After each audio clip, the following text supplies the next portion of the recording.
Orphan அப்படின்னு சொல்லக்கூடிய ஒரு அமெரிக்கன் சைக்காலஜிக்கல் படத்தை பற்றி தான் இப்போ நம்ம பார்க்க போகிறோம். இந்த படம் பார்த்தீங்கன்னா 2009 ஒரு சூப்பரான படமாக வெளியாச்சு.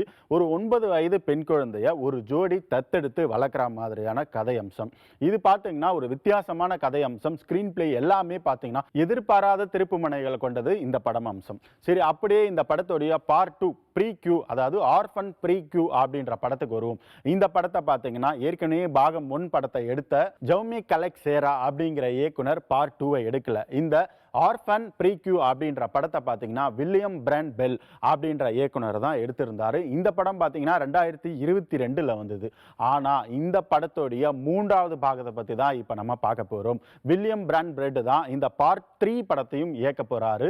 இந்த படத்துடைய அனௌன்ஸ்மெண்ட் வந்திருக்கு. இந்த பார்ட் 2 சொன்ன இல்லையா, ஆர்ஃபன் ஃபர்ஸ்ட் கில் அப்படின்னு சொல்லிட்டு, இந்த ஆர்ஃபன் ஃபர்ஸ்ட் கில்ல பார்த்தீங்கன்னா எப்படி எஸ்தர் அப்படின்ற பெண்ணு தப்பிச்சு போறா, அந்த ஐடென்டிட்டியை வச்சு வேற ஒரு குடும்பம் எப்படி உள்ள நுழையிறாங்க, இதுக்குள்ள அந்த போலீஸ் அது மாதிரியான கிரைம் த்ரில்லரா அமைஞ்சிருக்கும். ஸோ 30 வருஷத்துக்கு அப்புறம் இந்த பார்ட் 3ல எந்த மாதிரியான கதையம்சம் இருக்கும் அப்படின்னு சொல்லி பார்த்தோம்னா, எஸ்தருடைய அட்வென்ச்சர் இது சம்பந்தமான ஒரு கதையம்சமா அமைஞ்சிருக்கு.